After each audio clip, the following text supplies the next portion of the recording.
Fala galera, beleza? Thiago na área. Seguinte, estou começando aqui o meu primeiro podcast, episódio número 1 do GamerCast. E é um formato de mídia que eu já estava querendo fazer há muito tempo. Gosto bastante desse tipo de mídia, podcast. Pra quem não sabe, pra quem não conhece, podcast é basicamente como se fosse um programa de rádio que você ouve na internet. Na tela do YouTube eu vou deixar uma imagem fixa, você não precisa olhar pra tela, você só precisa ouvir.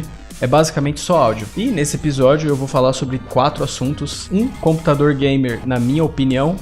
Então, o que seria um computador gamer, na minha opinião? Quais seriam as configurações mínimas? O segundo assunto vai ser gargalo. Vou falar um pouco sobre gargalo e alguma experiência que eu tenho com isso. O terceiro assunto vai ser casamento de placa de vídeo e processador. Então, um assunto que o pessoal sempre comenta. Qual placa de vídeo combina com qual processador? E eu vou falar um pouquinho sobre isso, que tem tudo a ver com gargalo, inclusive. Por isso que eu coloquei esses itens nessa ordem. E o 4, talvez o mais complicado de todos, é o preço atual dos periféricos e das peças, que inclusive tem a ver com preços também que são aplicados a outras coisas no Brasil. Vou falar um pouquinho sobre a minha visão desse assunto. Computador gamer. O que seria um computador gamer, né? Basicamente um PC que tenha uma configuração, né, uma feature boa para rodar games, né? Só que isso é complicado, porque existem games leves, existem games pesados, né? A gente tem processadores aí apanhando para alguns games e o mesmo processador ele roda de boa um outro game, né? Então isso daí é um negócio meio complicado, assim, fica meio difícil, né, da gente definir exatamente o que é um PC gamer, né? Na minha opinião, um PC gamer hoje, tá? Eu tô gravando esse áudio então no mês 3 de 2019. Eu acho que um PC Gamer ele tem que ter no mínimo um Core i5 de segunda geração para cima, no mínimo, que já é um processador de 4 núcleos, pelo menos 8 GB de memória RAM DDR3. 8 GB já é pouco hoje em dia, o ideal seria 16, mas para essa configuração, visando aí um i5 de segunda, terceira geração, 8 GB eu acho que tá ok. E a placa de vídeo tem que ser no mínimo, uma GTX 750 Ti. Na minha opinião, um PC Gamer ele pode ser pode ser um PC com gráficos integrados, porque a placa de vídeo é um item essencial para um PC que vai rodar games, então não tem como você... Até tem como você jogar com gráficos integrados, mas assim, na minha opinião, eu não considero gamer se não tiver uma placa de vídeo dedicada. Isso daí também é o mínimo. E essa placa de vídeo, para mim, hoje, eu acho que uma GTX 750 Ti para cima já dá para considerar.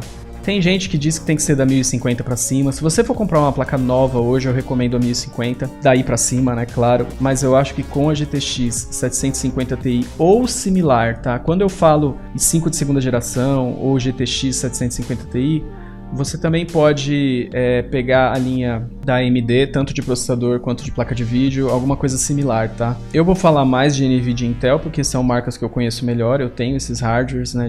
Sempre tive eles. Então eu vou ficar nessa linha, mas os processadores e as placas de vídeo similares também. Então quando eu falo um Core i5 de segunda geração, você pode pegar um AMD que seja mais ou menos igual, e também colocar aí nessa lista, beleza? A GTX 750 Ti, eu fiz vários testes com o i5 3570, 8 GB de memória RAM DDR3, eu constatei, pelo menos na minha visão, dá pra se divertir assim de boa, tranquilamente na maioria dos jogos. Se você for adquirir um PC novo, eu acho que um PC gamer novo, né? Eu acho que vale a pena então você ir para pelo menos um i3 de 8ª geração, porque também já é de 4 núcleos, né? Ou similar, ou um Ryzen 3, 8 GB de memória RAM DDR4 e uma placa de vídeo que seja ou uma 1050 de 2 GB similar para cima. Se tiver condições até de uma 1050 Ti seria bom, porque aí você já tem 2 GB a mais aí para armazenar as texturas, e a gente sabe que isso daí é muito bom, principalmente para aqueles jogos que tem muito detalhe, folhagem, cabelo, essas coisas que carregam bastante textura.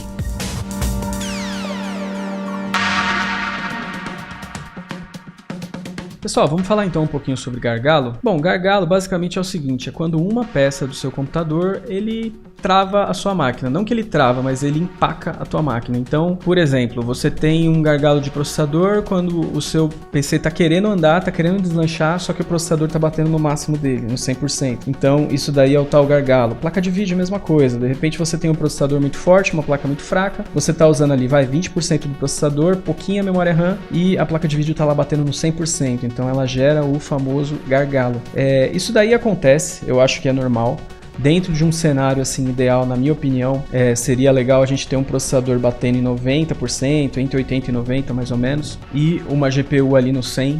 Tá? GPU no 100% para mim não gera nenhum problema. Por todos os testes que eu fiz até hoje, eu fiz testes com a GTX 650 Ti, com o i5 3570. Na grande maioria dos games, a GPU ficava sempre a 100% e isso daí não causava nenhum grande problema. Agora, o processador batendo a 100% já é uma coisa mais complicada, porque o processador trabalhando a 100%, na hora que você precisar um pouquinho mais ali de processamento, e aí ele engasga, ele trava, e que o ideal seria você ter ali 80% de uso de processador, mais ou menos, tá? E a placa de vídeo ali praticamente no 100, né? Entre 95 e 100. A memória RAM, ela vem em paralelo com isso tudo, porque a gente não tem efetivamente um gargalo de RAM. Então o que você tem? Quando você, por exemplo, você tem um game que está exigindo 6 GB de memória, mas você só tem 4 GB de memória. O que acontece? Ele vai pegar 2 GB e vai usar do HD. Isso acontece de vez em quando, não necessariamente vai acabar com a sua jogatina, não necessariamente vai acabar com o teu game, mas o ideal é que não aconteça, né? Porque aí você fica com todos os dados necessários na memória RAM e você tem um acesso rápido ali, o processador vai poder requisitar aqueles dados ali e vai ter sempre na mesma velocidade.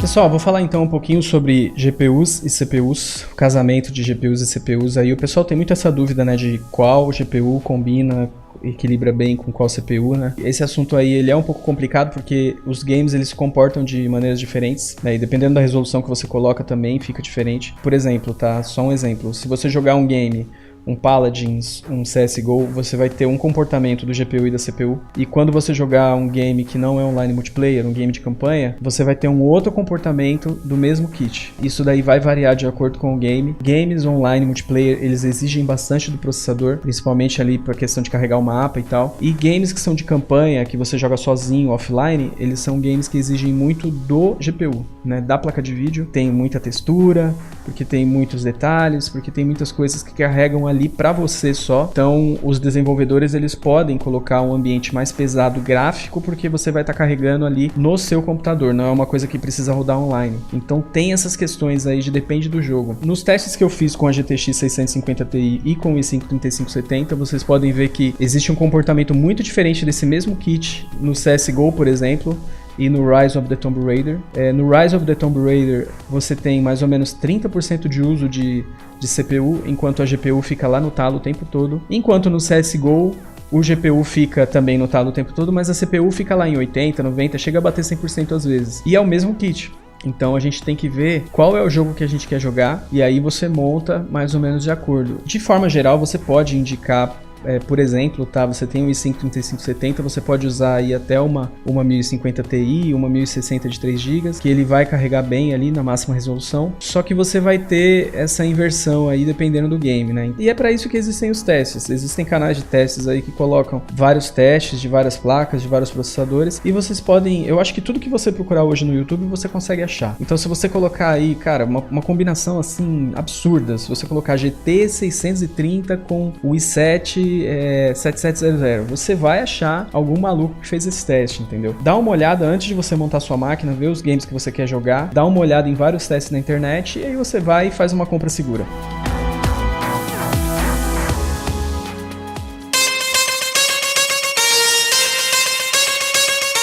E agora a gente vai chegando na parte mais polêmica aí sobre os preços atuais dos hardwares, tanto novos quanto usados. Primeiro eu vou falar dos hardwares novos e depois eu vou partir para os usados, porque tem toda uma lógica aí. Galera, tem gente que fala que hardware tá caro no Brasil, tá caro, hardware e tal. Galera, não é que hardware tá caro no Brasil. Tudo tá caro no Brasil, entendeu? Enquanto a gente viver nesse estado que rouba a gente o tempo todo, que é um estado inchado, que tem um monte de gente inútil fingindo que trabalha. E aí, quando eu digo isso, envolve servidores públicos, envolve políticos, envolve um monte de gente, né? Eu não tô desmerecendo servidores públicos, eu acho que tem ali aquela porcentagem que é boa, que vale a pena, que tá merecendo o salário, mas tem muita gente que nem precisava estar no cargo, tem muito cargo que nem precisaria existir, e é isso que encarece tudo no Brasil. Basicamente eu tô falando das taxações que a gente tem, então tudo no Brasil é muito super taxado, por questão de que a gente tem um estado muito grande, muita gente para pagar, a previdência também é um outro problema que tá aí estourando. Quando você compra uma peça, quando você compra qualquer coisa, na verdade, às vezes você tá pagando 50, 70% de imposto. Tem um outro problema também na questão, principalmente de hardware, tecnologia em geral, na verdade, é que a maioria das peças, a maioria das coisas tecnológicas, os nossos cacarecos tecnológicos, eles vêm de fora. É pouca coisa produzida no Brasil, praticamente nada. Peça de computador, eu acho que só tem fábrica de fonte. Não sei se tem outras coisas que são produzidas aqui, mas a maioria das coisas vem de fora. Então a gente tem um problema também que o dólar, ele é caro perto do real. Nós tivemos momentos na nossa economia que o dólar estava próximo de R$5. Eu acabei de dar uma olhadinha aqui, ó, no site dólar hoje, e $1 tá valendo R$3,79, quase 4 vezes mais, né? $1 vale R$4. Pra gente que usa produtos importados, isso daí quebra a gente de uma forma inacreditável, porque não é só a conversão direta. Se fosse só a conversão direta, ainda ia. Só que aí na hora que entra aqui um produto, ele é super taxado em cima. Então, às vezes a gente fica falando assim, pô, a Nvidia vende placa cara, a AMD tá anunciando as placas super caras. Galera, não é que a placa é cara. A placa tá sendo vendida a $600, $700. Isso daí, cara, em um mês de salário, nos Estados Unidos, na Europa, enfim, você compra e ainda te sobra dinheiro. Agora aqui no Brasil, na hora que essa placa chega aqui, chega por quanto? 5, 6 mil reais, né? E aí, cara, quantos salários você vai ter que juntar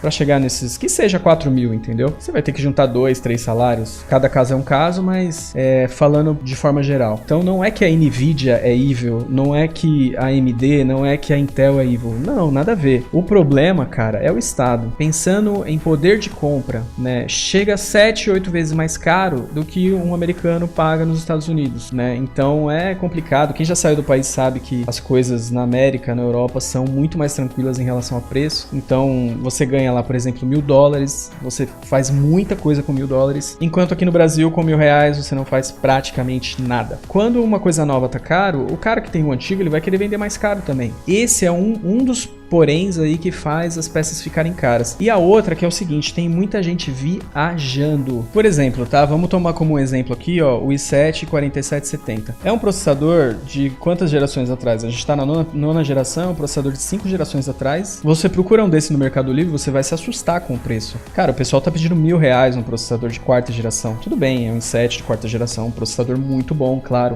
Mas, galera, é um processador de quarta geração, entendeu? Com R$1.000 você coloca mais R$200 e você compra um processador novo muito bom, entendeu? Então não faz sentido. O pessoal dá umas viajadas aqui no preço que não dá pra entender. E isso daí tem a ver com um hardware novo? Até tem, o pessoal vê o hardware novo caro, eles querem aumentar o preço do usado, mas tem gente que viaja demais, demais. Tem gente que quer vender peça semi-nova mais caro do que você pega nova na loja. Tem essas incongruências aí do brasileiro, o brasileiro é meio maluco nessas coisas. Eu vou repetir uma frase que o Makarov fala sempre, que é: hardware não é investimento, não adianta você tentar entender como investimento.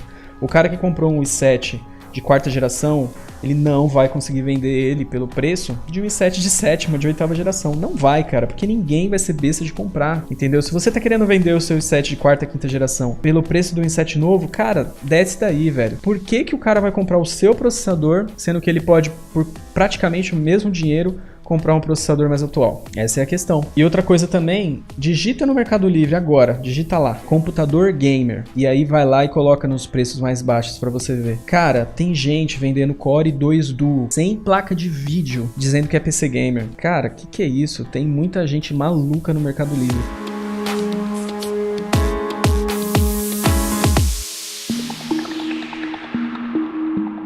Tem muita gente que por falta de entendimento acaba comprando PC gamer em loja de departamento, como Casas Bahia, lojas americanas. Eu não tenho nada contra essas lojas, eu acho que quando você vai comprar uma TV, um aparelho de som, são lojas boas para se comprar, mas o pessoal viaja principalmente nessa parte aí de informática, que eles vendem configurações muito ruins Os vendedores são mal treinados, porque na verdade eles não sabem, eles estão ali para vender um monte de coisa, então eles não sabem detalhes sobre os produtos, né? Mas eles vão acabar empurrando aí um computador de uma marca X que no final das contas não vai rodar nada.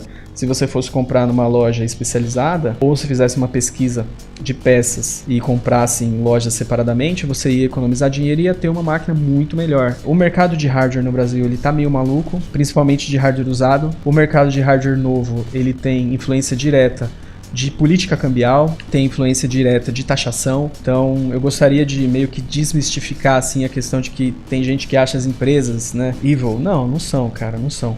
O problema do Brasil é a supertaxação que você paga em tudo, né? Então aqui o negócio é complicado por causa disso. E o hardware usado, o problema do hardware usado é que você precisa garimpar muito para conseguir achar uma peça boa, com um valor legal, que seja na verdade que vale a pena, porque dependendo, se for para você comprar um i7 4770 por R$1.000, cara, sei lá, pega um i5 8500 que deve estar os mesmos R$1.000 e você vai ter uma plataforma muito melhor, muito mais atualizada. Galera, esse foi o nosso primeiro podcast, o GamerCast. Eu pretendo trazer outros episódios falando não só sobre games e sobre hardware, mas sobre tecnologia em geral. Eu pretendo convidar algumas pessoas também para participar comigo, então eu tô vendo aí qual seria o melhor formato, o melhor jeito de fazer. Muito obrigado para quem ficou até aqui, um grande abraço para vocês. Se você gostou, comente, compartilhe, coloca aí o que você achou nos comentários e novamente um grande abraço. Valeu e fui, tchau!